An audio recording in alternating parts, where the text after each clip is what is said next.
Hello, everyone, and welcome to episode 52 of the Made of Things podcast. This is the Made of Things show in the podcast version. On this particular episode, it is just the podcast version, as there is no video to go along with it.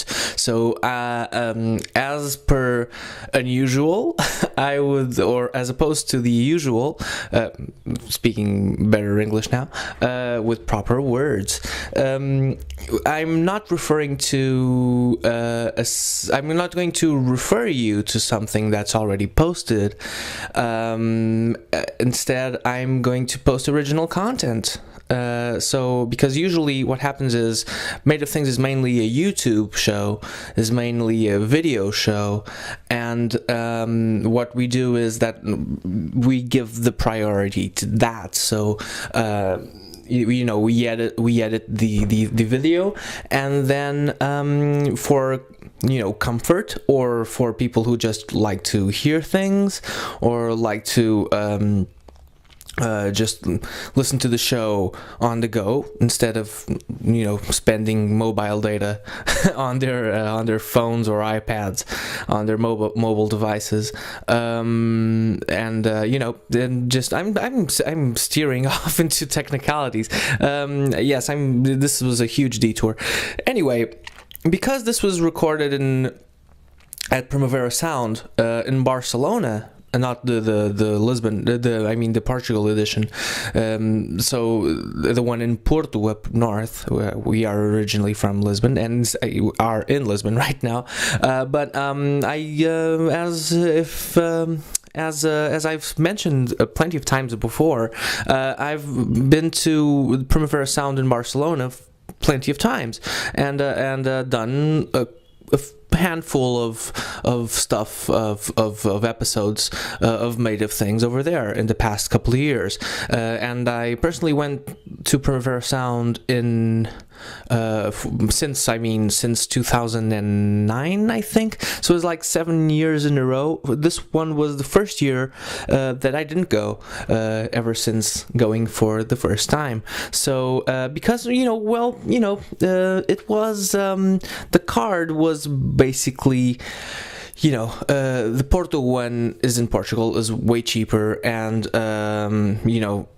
even if I'm going to work, it's travel expenses and all that. That's what I mean, and I just didn't think it was worth it to go this year. Shamefully, though. To the detriment of Barcelona, but it's pretty much very much I'm tired. Sorry, guys, and in a bit of pain. But the Porto edition was really good this year. So the card was amazing, and all the things I wanted to see in Barcelona, I saw in Porto, and we'll get to that. And okay, so this episode in particular was recorded last year. It's been a while, but and I apologize to the band. But the guests we have on are Lush, the British shoegaze legends. There's like 10 shoegaze bands, and Lush were one of them. And I remember them from back in the day when I was a kid, and shoegaze and that sort of British indie music was around, if you were interested in that sort of thing. So which wasn't very very mainstream, I would say. Like, if you had MTV, and you could only get that in the early 90s if you had a satellite dish, which wasn't the case with most people. And so you had to have a satellite dish, and you had to have the interest of watching those things, and then you had to like them and remember them. So, and having had a mark on you, and it's the case. And we've had people in similar cases, such as Mark Gardner of Ride, another shoegaze band, huge shoegaze band as far as shoegaze goes, and he's been on the show, and we did that if you want to just go listen to that, because it's been posted, but again, as a podcast only. The video is coming, but it's been way delayed, so it's coming whenever, really. Again, my apologies, but the podcast version was posted in time. And the thing with this one with Lush was that, well, because it got so delayed because of my back problems and back issues that have been preventing me from putting out the amount of episodes that I want, and the back issues that I've been dealing with, I just thought that, because of during the past year, because of work and me getting back to work, and then coming out of work back to Social Security and social welfare, because of health issues again, I prefer to post this closer to Primavera Sound again, which just happened, both of them, a couple of weeks ago. I only went to the Porto one, and I would like to address that first, not to take too long, because I've already been ranting about aimlessly, I mean, because it's tired and I want to put these out. Okay, but Primavera this year, handful of stuff that was really good. Sleaford Mods was really fun. What was really fun, I only really, because of my back issues again, I only watched 2 full shows, which were Cigarettes After Sex, because we were going to record there will be guests on this show very soon. We recorded it after their show, so I took the time to really take in their whole show. So, and another one was is one of my favorite all-time bands is Symbols Eat Guitars, and they never played Portugal, and I love them, and I really wanted to have them on the show.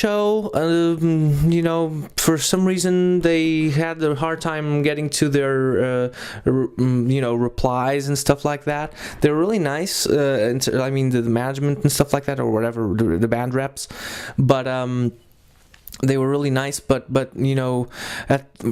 during those days they were not really available, unfortunately, and I spoke to Joe online, and he apologized and would like to do something with us in the future. I'm not confiding anything. It's just like I would really love to have those guys on the show at some point, but because this show is based on stuff that I love, and well, also, apart from Primavera and those shows, and Symbols Eat Guitars was amazing, and I again recommend you guys to listen to them, and don't have any prejudgment. Don't be judgy, and just let the whole album play, and if you didn't, it didn't sink in, play it once or twice more, and until it clicks, and when it does click, it'll be worth it, trust me.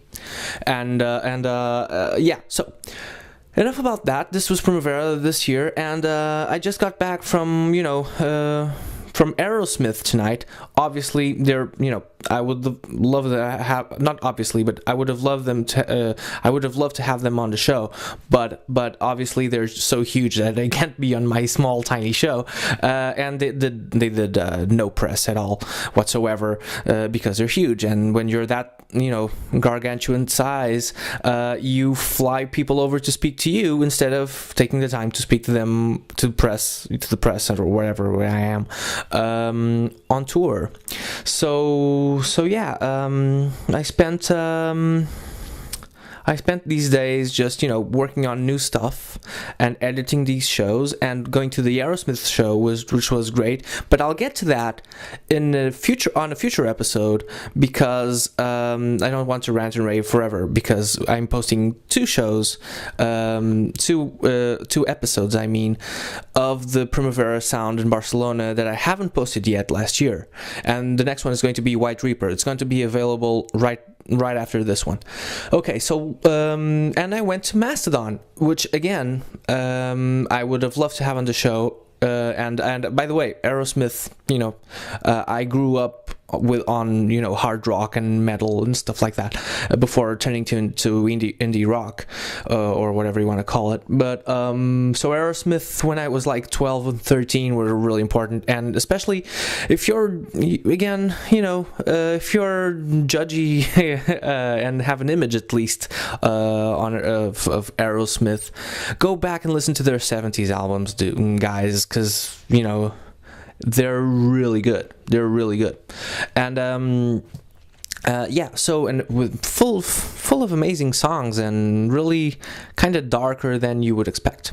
Okay, so we'll get to that later, and I would have loved to have them on the show. And again, Mastodon, which was last week.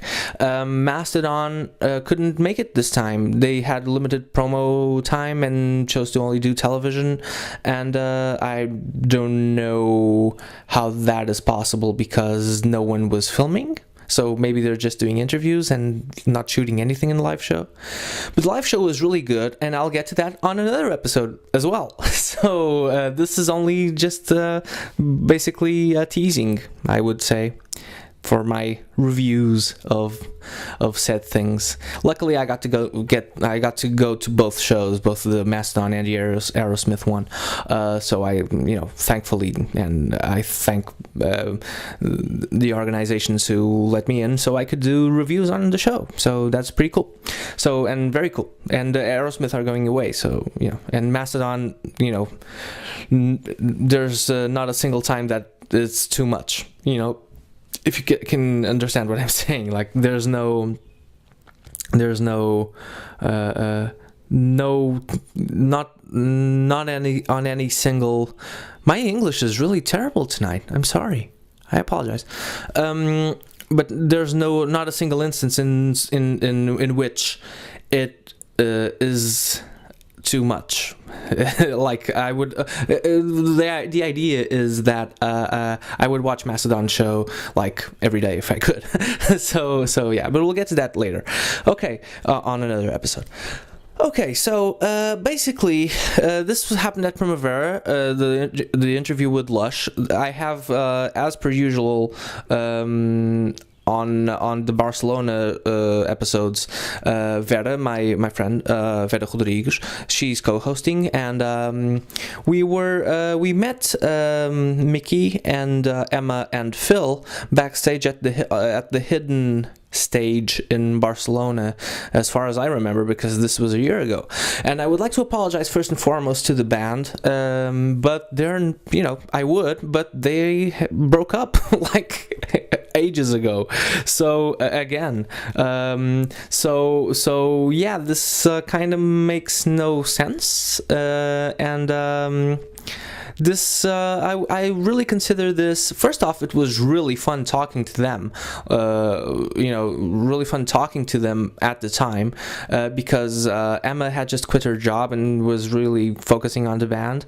I don't know what happened in the meantime. Phil actually lives in Porto, as you will find out during the show. So he lives where the second, in the north of Portugal, where the other edition of Primavera Sound actually takes place, but they were not playing there. You'll get to that again during the show. I'm spoiling everything. but yeah, so it was really fun for like more than half of the episode, and then I decided to speak to them because of their position mostly as women in music and in rock music. And I find that, I don't want to be more feminist than women, and I'm not. I couldn't be, but I'm right there with you. So I don't ever want to sound condescending in any way. And I don't mean to be, and I just want to, empower every female artist that there is, and if they're good, as much as with anything. So and there's plenty of them. There's plenty of them, and there's the more talented women I can have on my show, the better. The more people that are non-white and are talented I can have on my show, the better. And I make a conscious effort for that to happen, as I think anyone in the media should. And this is not being conceited. This is not being condescending in any way. This is just trying to balance shit out, people. Try to balance privilege and to balance out privilege, and try to, terraform, justice, because it's been not very fair for too long. So you do what you can. So that's where that question came from, and that justifies what you're going to listen to. But for the most part, and that's, it sounds like there's some sort of beef, but there isn't. It's just, that's where I came from, and it got more serious, or at least less fun for the second half of the episode. So, but most of it was really fun. I loved having the guys on the show. I hope they, maybe get back together and do more stuff if they want to. So, at least we got an extra, not an album, but it's an EP, a blind spot out of them. So, out of the reunion at least. And Emma got back into writing songs, and that's great. And loved having them on the show. So guys, I'm not going to to delay this more. There's a second episode of the Primavera Sound things that I hadn't posted yet in Barcelona, of the trip that we did, because some of them already posted ages ago. But these were the last two. This is Lush. The next one is going to be White Reaper. By the way, okay, I'm going to address more stuff on the next one. So yeah, basically guys, subscribe on YouTube, subscribe on iTunes, follow on Facebook, but whatever, fuck Facebook, I don't really give a shit anymore.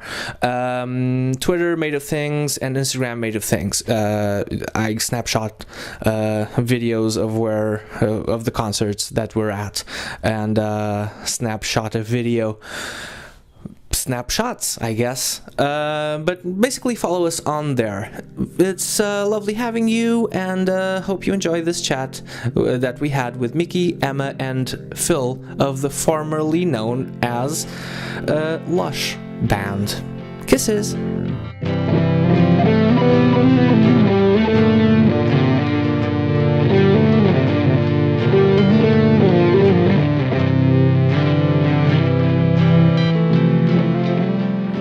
Guys, good, yeah, good. Glad to be back in Barcelona after 22 years, probably. Oh, that's insane. That's an insane long amount of time. Yeah. So it must be. We were. But you're not playing Porto though, and Phil is living there. No, I wish we were, because I could have taken the rider home, crisps and chocolate for my kids. There had been. Porto, we take that very seriously. Why aren't you going? Before the lineup was closed, we were, everyone was like, because a lot of 90s kind of shoegaze events were going to that particular venue in Porto, at Primavera, and we had like such high hopes that you would go. I walked home from there. Yeah. Whereabouts do you live? Not exactly. I'm not asking for your address. In Foz. Yeah. Oh, so it's just very cool. Yes, it's just there. So and it's a beautiful little site as well. It's a city park. Yeah, it's beautiful. So you didn't push to play Porto at playing? I have my bandmates over and stuff. It wasn't up to us at the promoted. I'd have played it for nothing. Shh. Shh. That's a secret. As long as I could have all the guest list for all my children's parents' friends. Oh, that's more. Yeah. Okay, that's more like my own show then. Yeah. So what? It's inevitable to ask. So how do you guys feel coming back after this time? Good. Yes, it's sometimes it feels a bit surreal. It feels. It's different. Same bit different. It's kind of better than it was in a lot of ways. Less pressure, but different obviously because we're older and we've got children and jobs, and it's sometimes a bit logistical difficulties with some of it, but it's really nice to be making music again, and it's wonderful people. How do you manage that with your jobs? Like to say, I just need to pop around and do something very, high profile then, Well, I had to give up my job actually. I had a job I couldn't really do both, but Mickey, she got a sabbatical from her work, and Phil, you can kind of freelance, yeah. so I can. So I was the one who had to give it up actually. So organisationally, it's like we have got a Google Calendar, and we have to book things like just even to meet up. It was like booking it a month in advance, And But it doesn't feel like you had to think twice, did you? Well, if I couldn't have done. If I just chosen to stay in my job, I couldn't have done this as well. So in a way, I was slightly held to ransom. So I had to. Whatever. And I work in a music magazine, so they're very understanding, Oh, wow. So. For a Portuguese one or abroad? English, really? Uncut. Oh, really? Yeah. Oh, wow. So, okay, so you're writing that. Okay. I do picture researching. Oh, writing, or a representative abroad. We're in it this month. I'm sorry, what? We're in it live. I'm not surprised. And I'm so gracious, I'm not even in the picture. Well, that's very tasteful of you. The monitor guys. I know, yeah, Tom. And he's wearing a Lush shirt. Well, there's a reason for that. There is a story, a very boring story behind this, because my luggage disappeared on the flight over. So this is audio, so Phil's wearing a Lush shirt. yeah, it's good though. Excellent design. Sure, and I can imagine. About €20 if you want it from the merch stand. Do you have any message though for bands who wear their own gear? You idiots. Who do you think you are? Wearing your own shirts. Exactly. As you can, you can attest. But guys, Blind Spot and particularly Out of Control sounds actually similar. Oddly enough, we were just commenting, Vera and I, back at our apartment, at which we're staying, obviously. But that it actually sounds more like your previous records than the stuff you did mid-90s. Was that conscious in any way? Or did you just miss it? I don't. I'm never going to write another single, girl. I will admit that. That was, I think that last album we did was very much a product of the times. And also, we were touring a lot, so it was very much a live record. Oh. Whereas this time round, we did the recording before we even played live, so it was kind of constructed in the studio. Oh, okay. So, anything you going to say? Sorry. No, I was just going to say it's.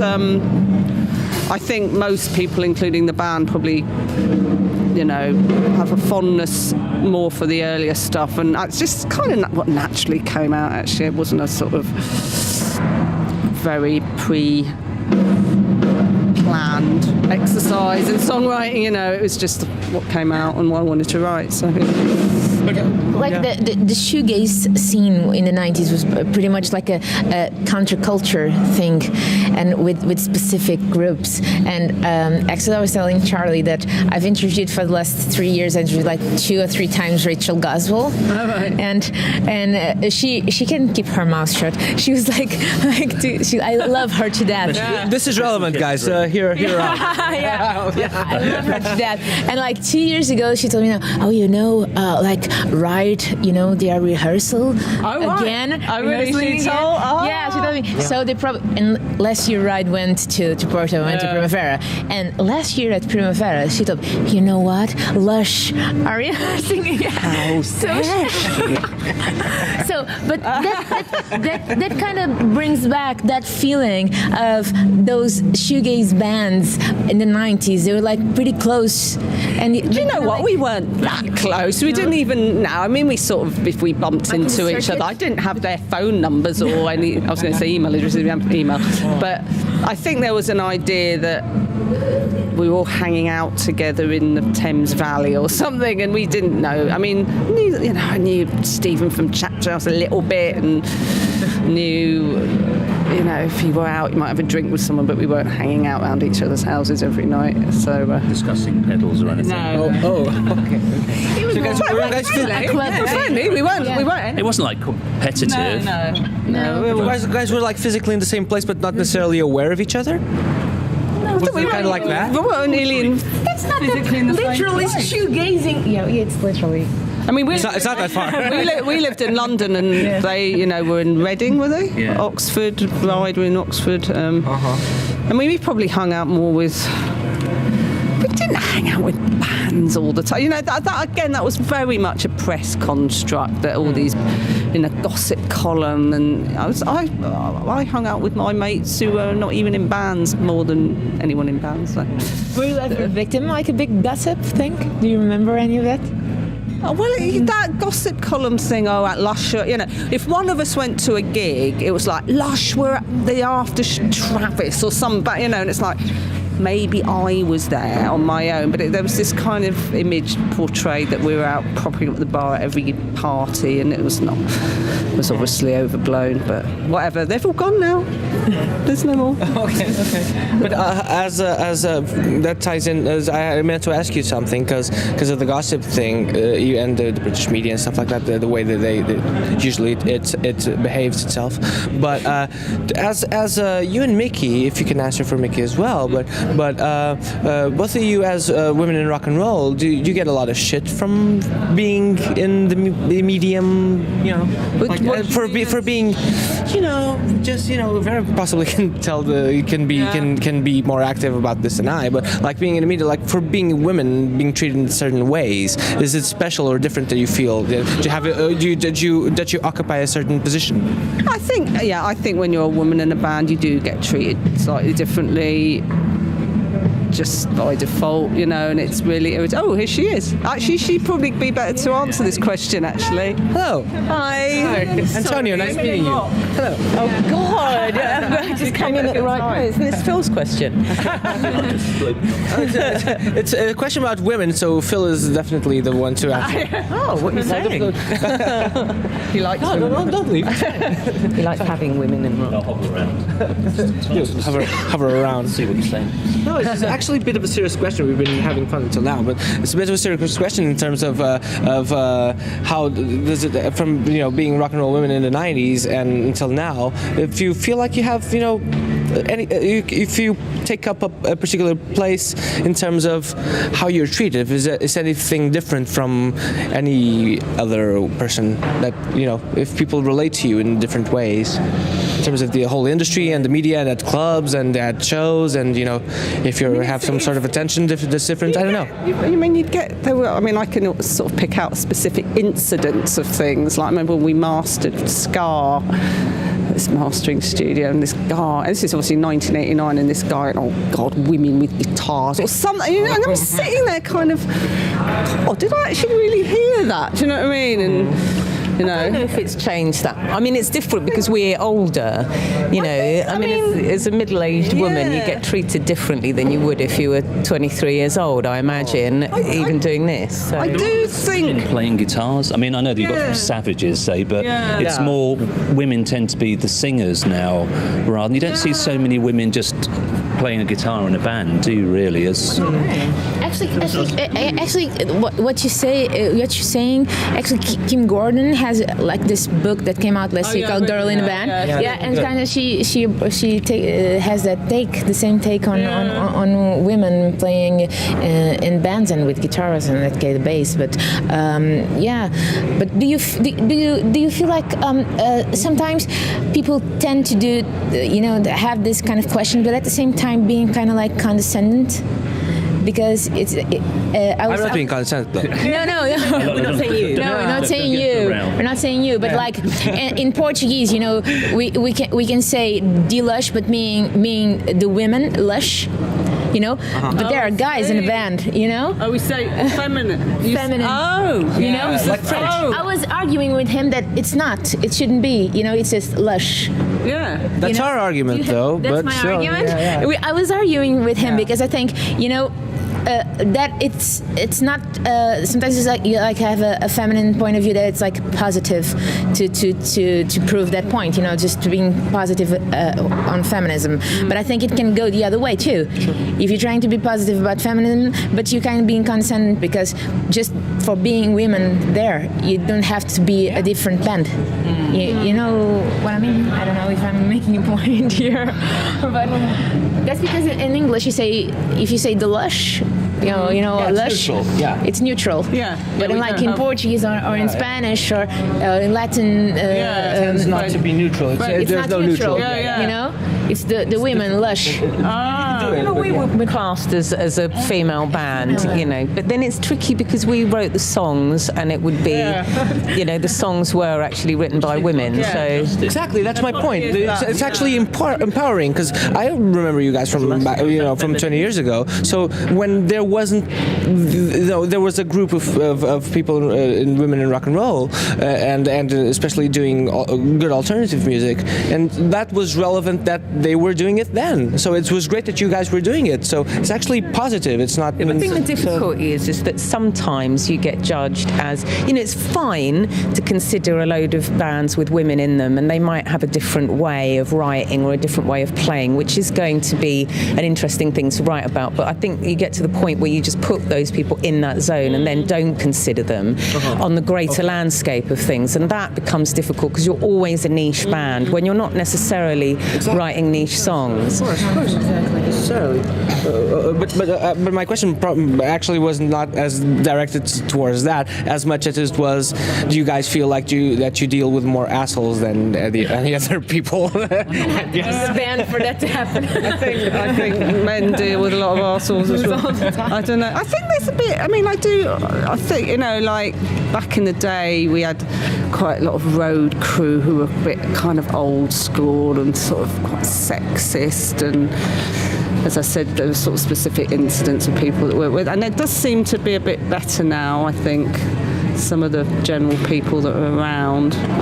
And also I think, I remember back in the 80s and 90s, you know, you didn't really get that many, well, not just women, but it's like funny now, all these festivals, and now we've come back and we're all in our 40s and 50s. It seems to be quite normal for a lot of the, you know, especially the bigger bands at these festivals. Everyone's kind of middle-aged, but, you know, back if you'd said in the 90s, oh, there's going to be a load of middle-aged men and women headlining, people found that, you know, would have found that quite odd. But I think it's quite heartening now that age doesn't really seem to matter anymore for men and women, actually. But I think maybe especially for women. I remember I had a boyfriend years ago, and I was trying to do more music, and he was going, Emma, when you're in your 30s, really nobody is going to be interested in a woman in their 30s, Emma, really, you know.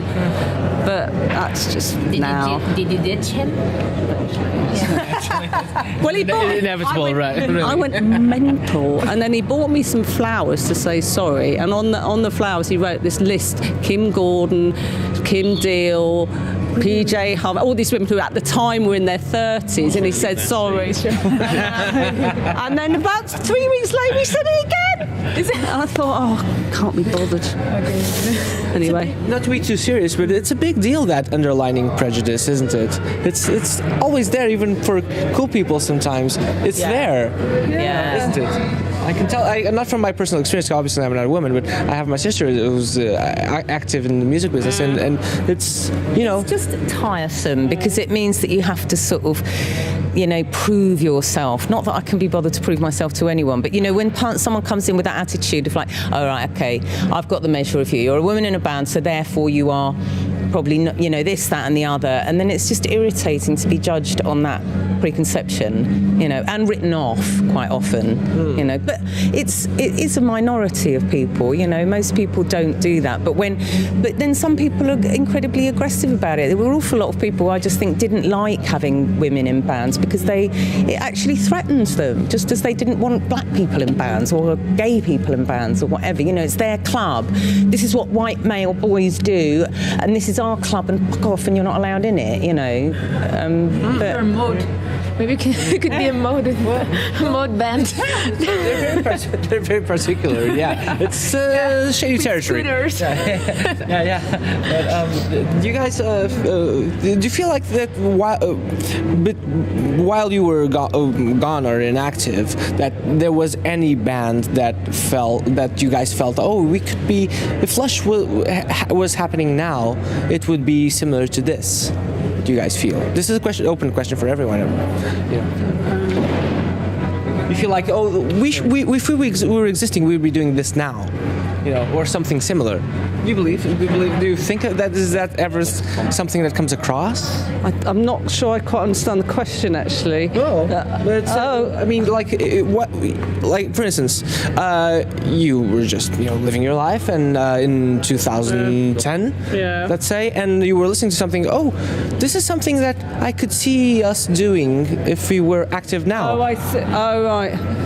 I mean, there's definitely a lot of bands since Lush split up that I think were not influenced by us, but kind of a lot of the music back in the day that I think maybe we didn't get credit for being that influential, do you know what I mean? But maybe we are now, which is quite nice. But no, there was no band particularly where I thought, right, that means we should be getting back together now and doing it. No, that wasn't really the kind of impetus anyway. I can see. I can imagine just hypothetically that happening. I don't know for you guys if it happened like at any. It's not like an essential question, but it's just a curiosity of mine that sometimes you've been off the business or whatever or off off the stage or something for a while, and then you think, oh, we could be doing something similar to that, or something. I don't know. Do you know what? When I left when I stopped being in a band, it was quite a relief not to think like that anymore. Okay. To just be able to listen to music and think, oh, I quite like that, and not think, ooh, how can I be a part of this? Sure. So something it's active in inactivity, more or less. Just listening to music like I did before I was in a bloody band. It's actually quite nice. Kind of relief, Judgment of any kind, right? Not even in your head. Not measuring it against something. I'm just listening to it, and it's nice. What was the inspiration? I really love this Out of Control single, because it's just like a bit hypnotic, a bit you really can think about it at the same time. You can be in the club listening to it, or you can be like in your sofa at home, just chilling and really sinking in. What were you thinking when you were composing this music? Emma wrote the music, and interesting, she wrote it before. Actually, a lot of this got moving out of control. Oh yeah, that particular song I did write. Yeah. I love that song. I was saying to Mickey that it has that feeling that you can be alone listening to it, and it kind of sinks in, and you kind of be in your zone. But you can also be in a cool pub, in a cool club, like listening to it at the same time. So it kind of brings different kind of emotions. Okay. What was yours? When you were writing it.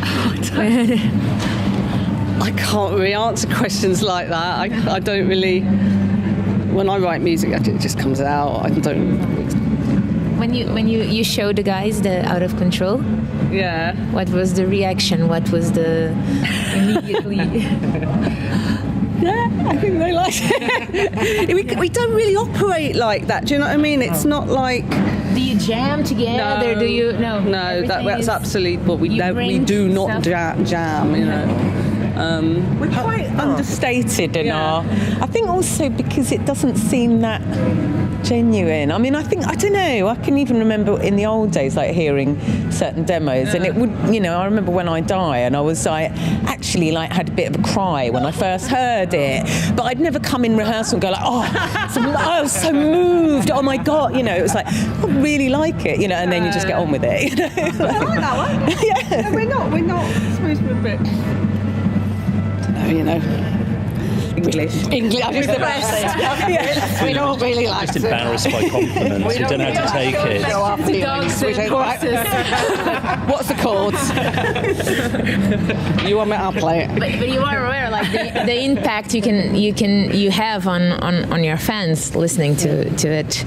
No, I'm one of them, and I'm telling you. So I believe you. That's right. No, it's lovely. It's lovely, but I find it really hard to talk about music and verbalize it. Do you know what I mean? It's really difficult.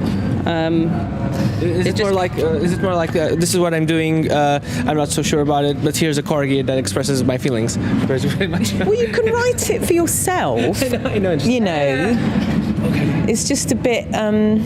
I don't know, because I think there are look, I've met countless people in bands who wrote songs that meant a huge amount to me, and I'm not going to go up to like Susie Sue or something and start going, oh my God, you know, when I heard Juju, like, do you know what I mean? It's a bit, it's mine, and I'll think about it myself, but it's Also, quite. it scares them.